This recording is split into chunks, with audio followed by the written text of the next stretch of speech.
स्वागत है आप सभी लोगों का मेरे चैनल साइंस टू टेक्नोलॉजी में। मैं अनुपम विपुल आप सभी लोगों का स्वागत करता हूं आज के शो रॉकेट मंडे में। आज हम लोग बात करेंगे चंद्रयान 3 का सक्सेसफुल लैंडिंग जो हो गया है उसके बारे में आज हम लोग चर्चा करते हैं। तो हम लोग हो गया, हम लोग कर लिया, हो गया, वी गॉट इट डन।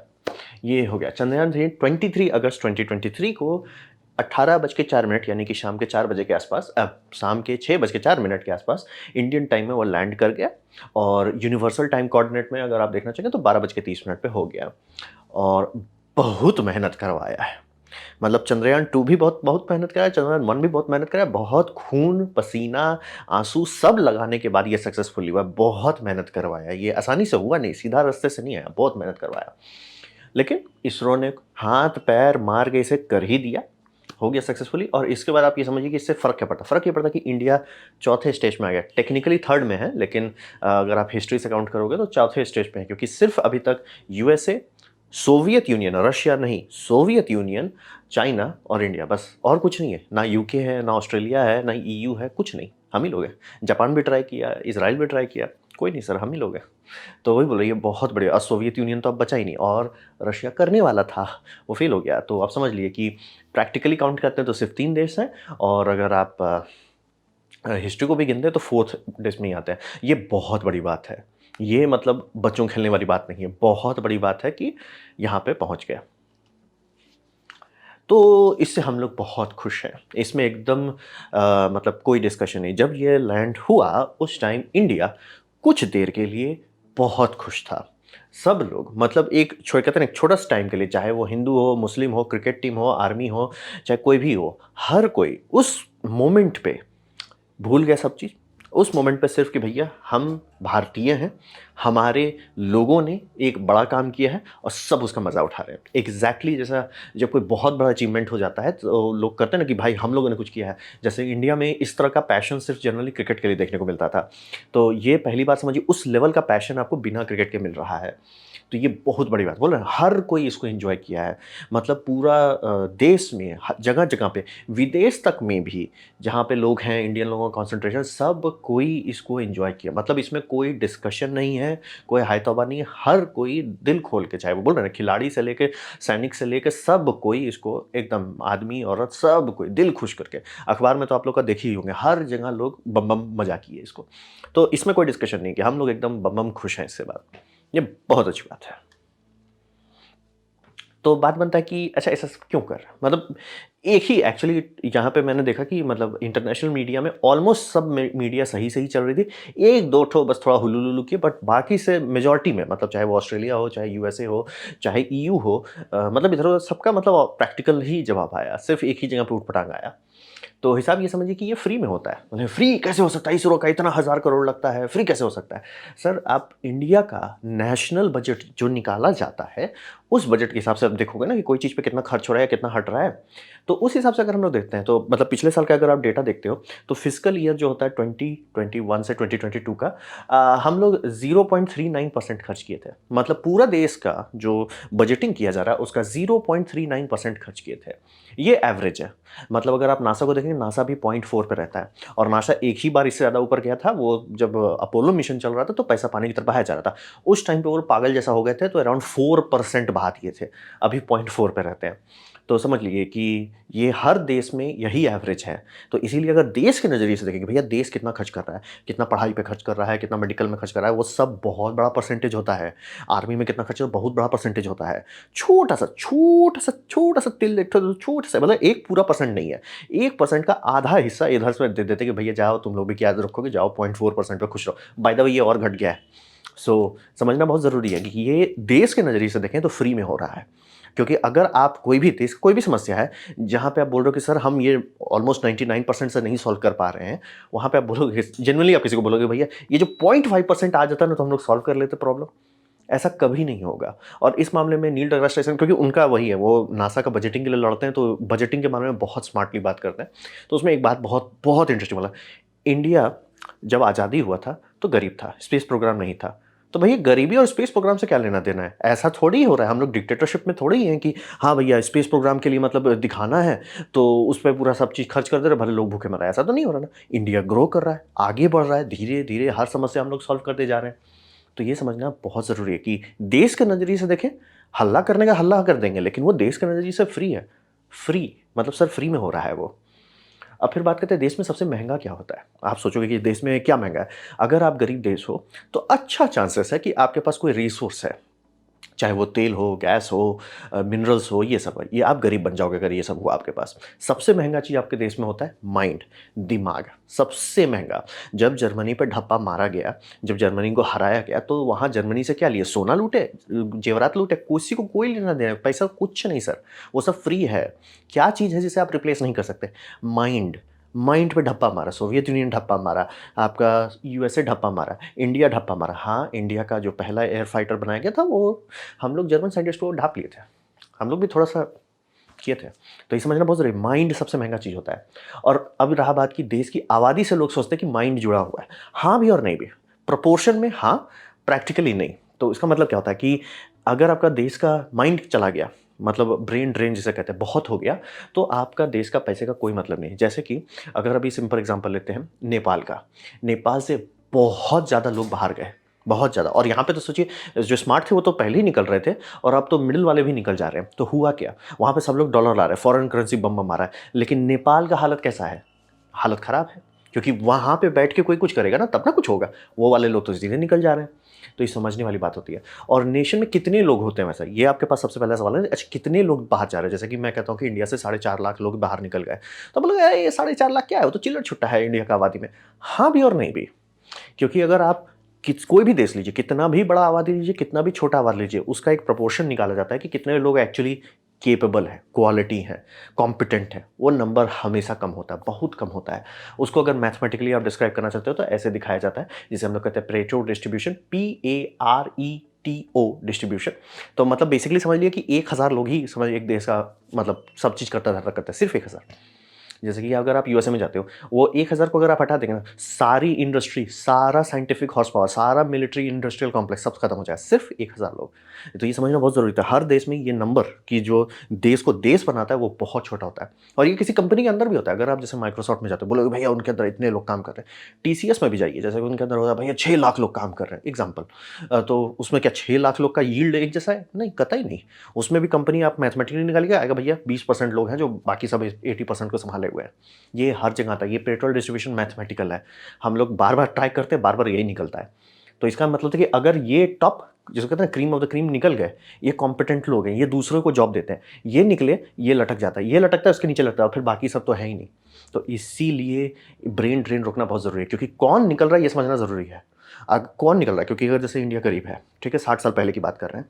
अभी तो हम लोग थोड़ा ठीक होने लगे, लेकिन 60 साल पहले कौन लोग निकल सकते थे? जो बहुत ज़्यादा हार्ड वर्किंग हो या बहुत ज़्यादा रिच हो, दोनों केस में आप डूब जाओगे अगर वो ऐसे लोग निकलने लगे। तो ये समझना बहुत ज़रूरी है। और ये सब निकले, बोल रहे हैं ना, नेपाल में हो रहा है, नेपाल बद से बदतर हालत होती जा रहा है, जबकि उनका फॉरेन रिजर्व बढ़ते जा रहा है। सब लोग बाहर जा रहे हैं, बाहर से बाहर का पैसा आ जा रहा है, बम-बम हो जा रहा है, लेकिन देश का हालत बद से बदतर होते चला जा रहा है। तो ये समझना बहुत ज़रूरी है। अगर आपको भविष्य चाहिए कि सर ये देश कल को कुछ करेगा, तो आपको देश में माइंड को रखना पड़ेगा। तो वही समझिए। तो रहा बात कि दिमाग के बारे में, इंडिया का अच्छा रेपुटेशन है। इस मामले में कोई भी वेस्टर्न कभी डिस्कशन नहीं करता। हर किसी को पता है भैया इंडिया में दिमाग की कमी नहीं है। उन्हें पता है कि हमारे पास दिमाग की कमी नहीं है ना, वो इतना स्मार्ट है कि हमें मूर्ख बनाने के लिए हमें सामान बेच देते हैं। ये जैसे अडोबी के सीईओ हो जाएँ, चाहे आईबीएम के हो जाएँ, चाहे माइक्रोन के हो जाएँ, चाहे मास्टरकार्ड के हो जाएँ। बाय द वे इन्होंने छोड़ दिया वो पोस्ट मास्टरकार्ड के सीईओ का, उससे भी बड़ा पोस्ट पे चले गए। खुद गूगल कीजिए कौन-सा पोस्ट पे हो गए हैं। बहुत ज़्यादा बड़ा पोस्ट पे चले गए। ये सब तो मतलब थोड़ा-सा अनपॉपुलर है। मैं तो पॉपुलर वाला को देने का कोई मतलब ही नहीं, गूगल ये सब सब कोई जानता है। इसीलिए मैं ये थोड़ा-सा, और ये सब इंडिया से निकले हुए थे। ये सारा का मतलब एकदम श्योर नहीं हूँ, लेकिन बस किसी में निकल रहा, कोई पुणे से है, कोई कानपुर से है, सब मतलब यहाँ के बर्थ हैं। वहाँ पे जाके पैदा नहीं हुए, यहाँ के बर्थ हैं। तो ये लोग सोचिए निकलने के लिए कितना मेहनत किए होंगे, कितना खून पसीना लगाए होंगे, तो निकल गए। वहाँ गए, कंपनी चलाने लगे, और कोई भी इन लोग का पोस्ट में ऐसा नहीं शिकायत करता, अरे ये सीईओ आया ना कंपनी डूब गया। ना जी ना, ये लोग कंपनी ग्रो करा लेते हैं, जॉब बनाने लग जाते हैं। तो समझिए बहुत ज़रूरी है। ब्रेन गया, पैसा का कोई वैल्यू नहीं है। कहने को सऊदी अरेबिया में ये है, कहने को यूएई में ये हो जाए, वर्षा दीर्घ हो जाए, कुछ नहीं है सर। पैसा है, दिमाग के बिना कुछ नहीं है। आप बस मना रहे हो कि दूसरे लोग आपको देते रहें। तो ये समझना बहुत ज़रूरी है। और ये लोग जो होते हैं, जो एक्चुअली स्मार्ट होते हैं, एक्चुअली यहाँ जिसको कहते हैं ना क्रीम मटीरियल, ये लोग का सबसे बड़ा रिक्वायरमेंट ये होता है ना कि इनको पैसा से लेना देना नहीं है। वो उतने काबिल हैं कि उनको पता है कि सर दाल रोटी आ जाएगा, उसका वो लोड नहीं लेते। वो कई बार तो कम दाल रोटी लेने को भी तैयार हो जाते हैं कि भैया हमको चैलेंज दो। अगर उनको 2 कंपनी मिलती है, सर एक फिक्स कंपनी जैसे मान लिया नासा है, तो थोड़ा-थोड़ा हल्ले-हल्ले काम, पैसा बहुत अच्छा, फिर बोले स्टार्टअप कंपनी है सर स्पेस एक्स है, लेकिन यहाँ चैलेंज बहुत है, यहीं जाएँगे वो। तो समझना बहुत ज़रूरी है। तो इनको चैलेंज देना होता है। ये आप बस आपका देश इसीलिए छोड़ देंगे, पैसे से कभी इनको मत जोड़िए कि वो पैसा वहाँ मिलता है। उसके लिए ये वाले जाते हैं, ये वाले मटेरियल जाते हैं। ये जाते हैं कि भैया सर आपके पास तो कुछ करने को है ही नहीं। आप तो बेसिक चीज़ दे रहे हो। इनको चाहिए, इनका दिमाग इतना शार्प रहता है, इनको चाहिए कुछ करने के लिए। अगर आप करने के लिए नहीं दोगे, वो बोलेंगे सर छोड़ो यार, आप क्या हुलू-लुलू कर रहे हो, छोड़ो हम चलते हैं। तो ये समझना बहुत ज़रूरी है। और एक देश के लिए जो मुझे पर्सनली, जो मैं बार-बार इसरो के अगेंस्ट बोलता हूँ, इसरो का जो सबसे खराब चीज़ मुझे लगता है कि वो इसरो का स्टार्टिंग में लाइन जो लिखा गया था, इंडिया ने जब बनाया था इसरो को, it's like we know our place, ऐसे-ऐसे करके है कि we do not dream of competing with that. वो बहुत खराब लाइन है। कभी भी देश का सपना छोटा नहीं होना चाहिए। अरे आज नहीं है तो कल तो कर लेंगे ना। इस मामले में चाइना अच्छा किया, उनका सर हम वर्ल्ड कॉन्करिंग बनेंगे। आज नहीं है तो कल कर लेंगे। वो भी 60 साल पहले ही स्टार्ट किए थे। ये बहुत ज़रूरी होता है कि देश का सपना कभी छोटा नहीं होना चाहिए। विक्रम साराभाई का जो लाइन था सुनने में बहुत स्मार्ट लगता है कि अच्छा थोड़ा प्रैक्टिकल है, लेकिन वो सपनों पे लिमिट मार दी है। ये सब छोड़ देंगे। अगर आपका सपना छोटा है, ये सारे लोग बोलेंगे सर बाय। प्यार से बोलेंगे सर बाय, मैं चल जाता हूँ। आपका सपना ही छोटा है, मैं क्या करूँगा? ये एक्सपेंस टीवी में शो में भी एक बहुत अच्छा सा लाइन लिखा हुआ था कि मतलब उसमें ऑप्रेस्ड क्लास थे। वो ऑप्रेस्ड क्लास भी यही लोग बोलते थे कि it's like even our dreams are small. आपके सपने भी छोटे हो जाते हैं ना, तब आप सही में छोटे इंसान बन जाओगे। आपके सपने बड़े होने चाहिए। इसीलिए ज़रूरी है कि इंडिया थोड़ा पंख फैलाए, थोड़ा दिखाए कि नहीं सर हम कर सकते हैं। बोल रहे हैं सर फ्री में हो रहा है, 1% भी नहीं खा रहा है। तो अगर आप बोल रहे हैं ना, जो समस्या आप 99% से सॉल्व नहीं कर सकते, वो 1% से भी नहीं सॉल्व होगा उसमें ऐड करने से। तो इसीलिए 0.39%, 0.35%, 0.37% जाने देते हैं ना सर, लोड नहीं लेते हैं। तो ये सपना बहुत ज़रूरी है। तो बताते हैं ये मुश्किल काम है जो हम लोग किए। सपना का क्या मतलब, मुश्किल काम करो, आसान काम नहीं। तो ये समझिए कि जब देश तभी ग्रो करता है जब उसे चैलेंज मिलता है। आप अमेरिका में 10,000 प्रॉब्लम निकालिए और 50,000 प्रॉब्लम सच निकलेगा, उसमें कोई डिस्कशन नहीं। लेकिन एक चीज़ में कभी भी कोई भी सही दिमाग से जिसके पास है, वो कभी नहीं बोलेगा कि अमेरिका में इस चीज़ की कमी है। अमेरिका वाले बॉल्स लेकर चलते हैं भैया, उनका बॉल्स बहुत बड़ा है, पागल जैसा बॉल्स, मतलब भूखे रह जाएंगे लेकिन बॉल्स में कमी नहीं होने वाली। उनकी बॉल्स बहुत बड़े होते हैं। क्योंकि ये बोल रहे हैं ना, JF कैनेडी का क्या लाइन था, not because they are easy but because they are hard. Flat out. ये लाइन सुनने में बहुत हल्का लगता है लेकिन इसका वजन बहुत ज़्यादा है। वो सोचिए किस टाइम पे बोल रहे हैं। यूरी गगारिन जा चुका है अंतरिक्ष में उस टाइम पे। यूरी गगारिन से और अपोलो मिशन के बीच का गैप 9 साल है। समझ रहे हैं आप कि मतलब भाई हमारे पास ढंग से रॉकेट नहीं है और हम 9 साल के अंदर तुमको चांद पे भेज देंगे। इतना जिगर कहाँ से आ गया? वही कर रहे हैं कि मुश्किल चीज़ आप दोगे कि भैया मुश्किल काम करो, लोग निखर जाते हैं। ये अच्छे टीचर भी आपको बताएंगे, अच्छे टीचर कभी आपको आसान एग्जाम नहीं देंगे, वो आपको मुश्किल एग्जाम देंगे, आपको एकदम बैंड बजवा देंगे। लेकिन तब जब आप लाइफ में सक्सेसफुल हो तब बोलेगा अरे यार उस सर तो हमको चमका दिए। तो ये समझना बहुत ज़रूरी है कि कोई भी डिस्कशन नहीं करता कि अपोलो प्रोजेक्ट में जितना खर्च किया गया था, 4% खर्च कर दिए थे भाई, उससे 400 गुना ज़्यादा रिटर्न दिया है। डिस्कशन ही नहीं करना, पूरा यूएसए का पावर सिर्फ अपोलो से आया है। अपोलो के जितने भी ट्रिकल डाउन टेक्नोलॉजी है उसका लिस्ट इतना बड़ा है कि गिनना पे मतलब हो जाता है। तो ये समझना बहुत ज़रूरी है। इंडिया को कुछ ऐसा चाहिए कि भैया हम कुछ ऐसा कर, ये नहीं कि ओ अच्छा आप गए थे तो मैं पीछे पीछे गया, नहीं नहीं, मैं वहाँ गया जहाँ आप नहीं गए थे। तो इंडिया का टारगेट करना कि साउथ पोल पे जाते हैं, ये बहुत स्मार्ट था। मतलब कोई है इसरो में जो एटलीस्ट टारगेटिंग कहाँ कर रहे हैं ना, वहाँ पे बोला कि सर तुक्का मारते हैं, बड़ा तुक्का मारते हैं। बहुत स्मार्ट किया और हर बाकी सारे फेल भी हुए हैं। इसीलिए ऐसी बात नहीं है कि अजय सर आप तो वहाँ चले गए जहाँ कोई जा नहीं रहा था। नहीं नहीं, सब लोग जा रहे थे। हमारा रसिया तो बीच में जाके ढप्पा मार रहा था सर। ये तो ढप्पा हो गया। फिर आपका बोल रहे जापान भी जा रहा था। जापान है भाई, ये फाल्कन 9 के ऊपर से लॉन्च किया गया था। ये तो आपके बर्शीत है, ये भी फाल्कन 9 के ऊपर से लॉन्च किया गया था। क्या हुआ? तो बात वही होता है कि जब आप ऐसा कुछ कर देते हो जो बाकी सब फेल हो गए, तब होता है कि सर उतना आसान नहीं है। हम चंद्रयान पे जब आप मजा ले रहे थे तो हमें बैंड बज रही थी, लेकिन हमने घिसा, घिसते घिसते घिसते उसको सक्सेसफुल किया।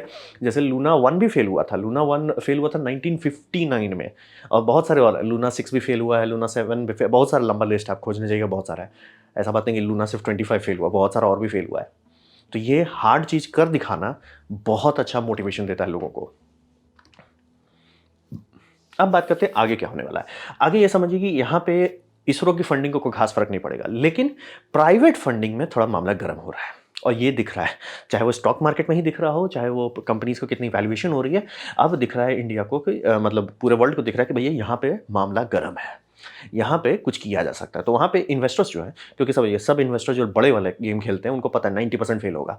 तो वहाँ पे अगर उनको थोड़ा-सा भी आप होप दिखाना हो, सर मेरा शायद हो सकता है, वो डाल देंगे, अरे लो यार, $4-5 मिलियन तुम ले लो, क्या पता कुछ हो जाए। अब ऐसा करके 50-60 लोग 4-5 मिलियन डाल देते हैं। अरे सर एक छोटी-सी कंपनी बनी, अरे सर वो कंपनी खुल गई, अरे सर कंपनी चाँद पे पहुँच गई। समझना बहुत ज़रूरी है कि प्राइवेट प्लेयर को पैसा मिलना शुरू हो जाता है अगर देश दिखा पाता है कि देश की टेक्नोलॉजी उतनी अच्छी है, क्योंकि देश का ही वो स्टैंप पड़ेगा।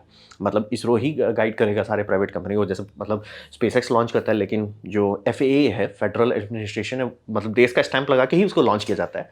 वही वाला बात है। मोरल बूस्ट बहुत इंपॉर्टेंट है स्टीम के लिए, खासतौर पर। स्टीम क्या होता है? Science, technology, engineering, arts and mathematics. कुछ करो, कुछ दिखाओ। अगर आप दिखा, भैया हम तेल बेच के पैसा निकाल लेते हैं, कोई कुछ नहीं करने वाला आपका देश में, कुछ नहीं करने वाला। आपका देश सिर्फ इस बात पे चलेगा कि पैसा बाहर से आ रहा है। अगर बाहर वाले समझदार हो गए तो आप फ्री के निपट जाएंगे, फ्री के, बस एकदम ऐसे निपट जाइएगा। समझना बहुत जरूरी है। स्पेस पर कंपनीज बनेंगे और आगे चलेंगे, होपफुली हमारा ब्रेन ड्रेन एटलीस्ट थोड़ा सा धीमे हो सकेगा। जीरो नहीं हो जाएगा, तुरंत नहीं होगा, क्योंकि बहुत सारा सिस्टमेटिक प्रॉब्लम है। लेकिन अगर थोड़ा सा भी बचा लिए, क्यों बोल रहे हो, जो जा रहे हैं वो best of the best of the best है, वो सब निकलने लगे तो दिक्कत हो जाएगा। और मैन्ड मिशन ऑलरेडी है, तो हमारा जो ये रोवर निकाले, रोवर एक्चुअली चल गए, ये बहुत बड़ी बात है, काफ़ी बड़ी बात है, मतलब जेन्युइनली सीरियस बात है। और हाँ, बात की अब ये सब करो तो सबको पिक्चर तो बड़ा देखना रहता है कि भैया पिक्चर इंडिया में नहीं, मतलब भैया पिक्चर आप देख रहे हो, पिक्चर का दाम कितना आता है, जो अच्छा कहते हो, जैसे कि पैसेंजर हो गया 110 मिलियन हो गया, द मार्शियन 108 मिलियन हो गया, इंटरस्टेलर 165 मिलियन हो गया, ग्रेविटी 100 मिलियन हो गया, एवतार 237 मिलियन हो गया। भैया चांद पे तो एक्चुअली पहुंच जा रहे हैं हम लोग 75 पे, और बाय द वे जब तक एवतार का डालेंगे, एवतार में मैन्ड मिशन कर डालेंगे हम लोग। तो समझना बहुत ज़रूरी है कि पैसा लगेगा हर चीज़ में, बस उससे अगर देश आगे बढ़ रहा है तो उसमें लगाइए ना सर। और स्पेस पे उतना खर्च भी नहीं करना है, स्पेस में अगर इतना करना है कि लोग पुश करने लगे, लोग खुद से पुश करें, और आज आपको उसको रोकना नहीं है, ये ऑब्वियसली ये रिक्वायरमेंट है, उनको रोकना नहीं है। तो काफ़ी अच्छा चांसेस है कि ये थोड़ा सा एक मूवमेंट लाएगा, खासतौर पे अगर इंडिया सक्सेसफुली मैन्ड मिशन कर लिया, स्पेस में ही, लो अर्थ ऑर्बिट में ही बात कर रहे हैं, गाड़ी बहुत तेज खुल सकती है। तब इंडिया लोग ये ऐसे देखेंगे कि यहाँ से भागना नहीं है, यहाँ पे कुछ कर सकते हैं। ये बहुत ज़रूरी है लॉन्ग टर्म के लिए। ये 10 साल की बात नहीं हो रही, 20 साल की बात, ये जनरेशन की बात हो रही है। जितने मैंने सीईओस दिखाए वो सब 60-65 साल के हैं अभी। तो समझना बहुत ज़रूरी है, बहुत लंबा आपको गेम खेलना होता है अगर देश को आगे ले जाना है तो ये था मेरा प्रेजेंटेशन चंद्रयान का लैंडिंग के बारे में। उम्मीद करता हूँ आपको अच्छा लगा, कुछ सीखने मिला हो, कुछ समझ में आया हो। अगर ऐसा है तो लाइक कर दे, दोस्तों शेयर कर दें, उससे मेरा काफ़ी भला होगा। नहीं अच्छा लगा, नहीं पसंद आया, कोई बात नहीं, आप डिसलाइक दबा सकते हैं। मैं कहूँगा डिसलाइक 2 बार दबाएं, उससे मुझे पता चलेगा कितना ना पसंद हुआ है। मैं आपसे कहूँगी कमेंट लिखे, मैं हर कमेंट को पढ़ने की कोशिश करता हूँ। आपसे कहूँगा सब्सक्राइब कीजिए, बेल दबाइए अगर आप फ्री हैं तो। आपने वीडियो देखा, जान के मुझे बहुत खुशी हुई। धन्यवाद।